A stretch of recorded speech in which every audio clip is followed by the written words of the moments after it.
ಎಲ್ಲರೂ ಲಕ್ಷ ಕೊಟ್ಟು ನೋಡ್ರಿ ಈ ಗಣಿತಗಳು ಹೆಂಗೆ ಮಾಡೋದು ಅವೆಲ್ಲ ಇವಕ್ಕೊಂದು ಟ್ರಿಕ್ಸ್ ಇರ್ತಾವೆ. ಈಗ 75 ಮಾವಿನ ಹಣ್ಣುಗಳ ಬೆಲೆ 900 ರೂಪಾಯಿನ ಕೊಟ್ಟದ್ದು ಬಹಳ ವಸ್ತುಗಳ ಬೆಲೆ ಕೊಟ್ಟಾನ, ಕಡಿಮೆ ವಸ್ತುಗಳ ಬೆಲೆ ಕೇಳ. ಇಲ್ಲಿ ಪ್ರಶ್ನೆಯನ್ನು ತಿಳಿಸಿ ಹೇಳಾಗ ಲಕ್ಷ ಕೊಟ್ಟು ನೋಡು. ಬಹಳ ವಸ್ತುಗಳ ಬೆಲೆ ಕೊಟ್ಟು ಕಡಿಮೆ ವಸ್ತುಗಳ ಬೆಲೆ ಕೇಳಿದಾಗ ಏನು ಮಾಡಿದರೆ ಉತ್ತರ ಬರ್ತದ? ಅದನ್ನು ಕೊಟ್ಟಾನೇನು 75, ಕೇಳ್ಯಾನ ಎಷ್ಟೊಂದು 25. ಕಡಿಮೆ ವಸ್ತುಗಳ ಬೆಲೆ ಕೇಳಿದಾಗ ಈ 75ಕ್ಕೆ 25ಕ್ಕೆ 3 ಪಟ್ಟು ಆಗ್ತದೆ. 25 ಮೂರಲೆ ಎಷ್ಟು? 3 ಪಟ್ಟು ಆಗ್ತದೆ. ಆ ಮೂರಲೆ ಇದನ್ನು ಭಾಗಿಸಿ ಬಿಡ್ಬೇಕು, 300 ಉತ್ತರ ಬಂದ್ಬಿಡ್ತದೆ. ಉತ್ತರ ಮುಗೀತು. ಇದು ಬಹಳ ವಸ್ತುಗಳ ಬೆಲೆ ಕೊಟ್ಟು ಕಡಿಮೆ ವಸ್ತುಗಳ ಬೆಲೆ ಕೇಳಿದಾಗ ಎಷ್ಟು ಪಟ್ಟಾಗ್ತದೆ? 25ಕ್ಕೆ 75ಕ್ಕೆ ನೋಡ್ರಿ 3 ಪಟ್ಟಾಗ್ತದೆ ಅಂದ್ರೆ ಅದು 3ಲೆ ಭಾಗಿಸ್ರಿ. ಆಕಸ್ಮಿಕವಾಗಿ ಮ್ಯಾಲ 25 ಇದ್ದು ತಳಗೆ 75 ಇತ್ತು ಅಂತಂದ್ರೆ ಆ ಬೆಲೆಗೆ 3ಲೆ ಗುಣಾಕಾರ ಮಾಡಿಬಿಡ್ಬೇಕು. ಈಗ ಭಾಗಿಸ್ಬೇಕು. ಯಾಕೆ ಭಾಗಿಸ್ಬೇಕು? ಬಹಳ ವಸ್ತುಗಳ ಬೆಲೆ ಕೊಟ್ಟು ಕಡಿಮೆ ವಸ್ತುಗಳ ಬೆಲೆ ಕೇಳಿದಾಗ ಇದರ ಎಷ್ಟು ಪಟ್ಟದ ನೋಡ್ಕೋಬೇಕು, ಅನುಪಾತದಾಗ ನೋಡ್ಕೋಬೇಕು. 25 ಒಂದ್ಲೆ 25 ಮೂರಲೆ 1 ಅನುಪಾತ 3 ಬಂದಾಗ ನೀವು ಅದನ್ನು 3ಲೆ ಭಾಗಿಸಿಬಿಡ್ಬೇಕು. ಇಲ್ಲಿ ಅದರ ಉತ್ತರ ಬಂದ್ಬಿಡ್ತದೆ. ಈಗ ರೀತಿ ಪ್ರಕಾರ ಮಾಡೋದು. 75 ಮಾವಿನ ಹಣ್ಣುಗಳ ಬೆಲೆ ಬರೋಬ್ಬರಿ, ಮಾವಿನ ಹಣ್ಣುಗಳ ಬೆಲೆ ಬರೋಬ್ಬರಿ, ಹಣ್ಣುಗಳ ಬೆಲೆ ಈಸ್ ಈಕ್ವಲ್ ಟು 900 ರೂಪಾಯಿ. 25 ಮಾವಿನ ಹಣ್ಣುಗಳ ಬೆಲೆ ಬರೋಬ್ಬರಿ ಎಷ್ಟು? ನೋಡಿ, 25 ಗುಂಡ್ಲೆ 900 ಸರ್ವಸ್ ಬಾಗಿಲೆ 75. ನಾ ಹೇಳಿದ್ದಿಲ್ಲ ನೋಡಿ, 25 ಒಂದಲೆ 25 ಮೂರಲೆ 3 ಒಂದಲೆ 3 ಮೂರಲೆ ಬರೋಬ್ಬರಿ 300 ರೂಪಾಯಿ.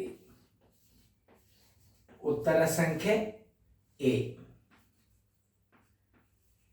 ಅಂತಾನೆ ಮಾದರಿ ಅದು. ನೋಡ್ರಿ, ಹಿಂಗೆ 2 ಮಾದರಿ ಕೊಟ್ಟಾಗ ನಿಮಗೆ ಏನು ಉಳಿದ ನೆನಪು ಉಳಿದು ಬಿಡ್ತದ. ಮುಂದೆ ಗಣಿತಗಳು ಭಾಳ ಬರ್ತಾವೆ. ಇವು ಸುಮ್ಮ ಒಂದೊಂದು ಸ್ಯಾಂಪಲ್ ಹಾಕಿನ ಇಲ್ಲಿ. ನೀವು ಎಸ್ ಸೀರಿಯಲ್ ಅಭ್ಯಾಸ ಮಾಡಿದ್ರೆ ಭಾಳ ಗಣಿತ ಬರ್ತಾವೆ. ಎಸ್ ಸೀರಿಯಲ್ ಅಭ್ಯಾಸ ಮಾಡಿದ್ರೆ ಇದು NCB ಸೀರಿಯಲ್ ನೀವೇ ಬಿಡಿಸ್ತಿರ್ತೀರಿ. ಅದು ಕ್ರಮಬದ್ಧವಾಗಿ ನೀವು ಎಸ್ ಒಂದು ಕನಿಷ್ಠ ಒಂದು 500-600 ವಿಡಿಯೋ, ಆಮೇಲೆ ಯೂಟ್ಯೂಬ್ದು ಪ್ರಿಂಟ್ ಬುಕ್ಕನ್ನು ತಯಾರಾಗೋದು ಅದು ಮುಂದಿನ ವರ್ಷ. ಆಮೇಲೆ ನಿಮ್ಗೆ ಈಸಿ ಆಗಿಬಿಡ್ತಾವೆ. ಯಾವ ವಿಡಿಯೋ ನಂಬರ್ದಾಗ ಯಾವ ಗಣಿತ ಅದ ಅದನ್ನು ಪಟ್ನ ತೆಗೆದು ನೋಡ್ಕೊಳ್ಳೋದು ಅಷ್ಟೇ ತ್ರಾಸು. ಕಂಪ್ಯೂಟರ್ದಾಗ ನೋಡ್ಕೋಬೋದಾಗಿಂದ ಈ ಮೊಬೈಲ್ನಾಗ ಲೇಟ್ ಆಗ್ತದೆ.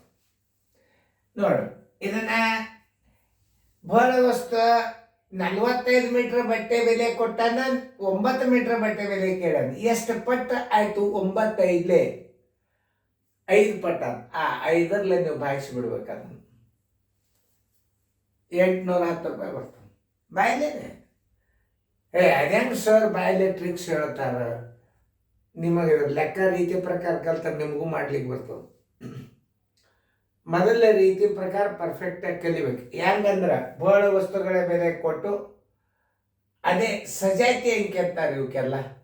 ಅಂದ್ರೆ ಒಂದಕ್ಕೊಂದು ಸಂಬಂಧ. 9 45, 25 ಮೂರಲೆ 75 ನೇರವಾಗಿ ಬಾಗಿ ಹೋಗಂತ ಅಂಕೆಗಳು ಸರ್ ಬಂದಿದ್ದು. ಅಂದ್ರೆ ಬಹಳ ವಸ್ತುಗಳ ಬೆಲೆ ಕೊಟ್ಟು ಕಡಿಮೆ ವಸ್ತುಗಳ ಬೆಲೆ ಕೇಳಿದಾಗ ಏನು ಮಾಡಿಬಿಡಬೇಕು? ಈ ಒಟ್ಟು ಬೆಲೆಗೆ ನೀವು ಭಾಗಿಸ್ಬೇಕು. ಕಡಿಮೆ ವಸ್ತುಗಳ ಬೆಲೆ ಕೇಳಿದರೆ ಭಾಗಿಸ್ಬೇಕು. ಬಹಳ ವಸ್ತುಗಳ ಬೆಲೆ ಕೇಳಿದಾಗ ಆ ಅನುಪಾತದಿಂದ ಗುಣಾಕಾರ ಮಾಡಿಬಿಡ್ಬೇಕು. ಅದು ಹೆಂಗ್ರಿ ಸರ್ ಅಂತಂದ್ರೆ, ಈಗ 45 ಹೆಚ್ಚಕ್ಕಿಂತ 9 ಹಚ್ಚಕ್ಕೆ ಮ್ಯಾಲ ಇತ್ತಂದ್ರೆ ಗುಣಾಕಾರ ಮಾಡೋದು. ಬಹಳ ವಸ್ತುಗಳ ಬೆಲೆ ಕೇಳಿದ್ರೆ ಗುಣಾಕಾರ ಮಾಡೋದು, ಕಡಿಮೆ ವಸ್ತುಗಳ ಬೆಲೆ ಕೇಳಿದ್ರೆ ಅನುಪಾತದಿಂದ ಏನು ಮಾಡಿಬಿಡ್ಬೇಕು? ಭಾಗಿಸ್ಬಿಡ್ಬೇಕು. ಅದಕ್ಕೆ ಒಟ್ಟು ಬೆಲೆಗೆ ಮಾಡಿ ನೋಡಿ. 45 ಮೀಟರ್ ಬಟ್ಟೆಯ ಬೆಲೆ ಬರೋಬರಿ, ಬಟ್ಟೆಯ ಬೆಲೆ ಈಸ್ ಈಕ್ವಲ್ ಟು 4050 ರೂಪಾಯಿ. 9 ಮೀಟರ್ ಬಟ್ಟೆ ಬೆಲೆ ಬರೋಬ್ಬರಿ ಎಷ್ಟು? ಅವಾಗೆಲ್ಲ ಪದ್ಧತಿ ಪ್ರಕಾರ ಗಣಿತ ಮಾಡೋದಿತ್ತು.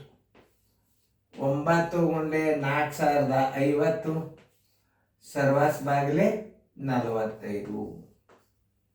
ನೋಡಿ, 9 ಒಂದಲೇ 9 ಐದಲೇ 5 ಒಂದಲೇ 5 ಎಂಟ್ಲೆ 40, 5 ಒಂದಲೇ 5. ಈ 0 ಮೇಲೆ ಇಟ್ಬಿಡಿ. ಸರಳ ಇರ್ತಾವ ಲೆಕ್ಕಗಳು ನೋಡಿ.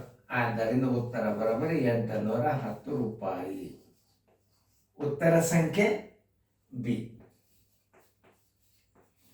ನೀವು ರಿಪೀಟ್ ನೋಡೋದ್ರಿಂದ ಗಣಿತ ಎಷ್ಟು ಎಕ್ಸ್ಪರ್ಟ್ ಆಗ್ತೀರಿ ನೀವು. ಭಾಳ ಅಂದ್ರೆ ಭಾಳ ಸಣ್ಣರಾಗಿ ಬಿಡ್ತೀರಿ ನೋಡಪ್ಪ. ಸರಿಯಾಗಿ ಫೇರ್ದಾಗ ಬರ್ಕೋರಿ, ಚಂದಂಗೆ ಬರ್ಕೋರಿ.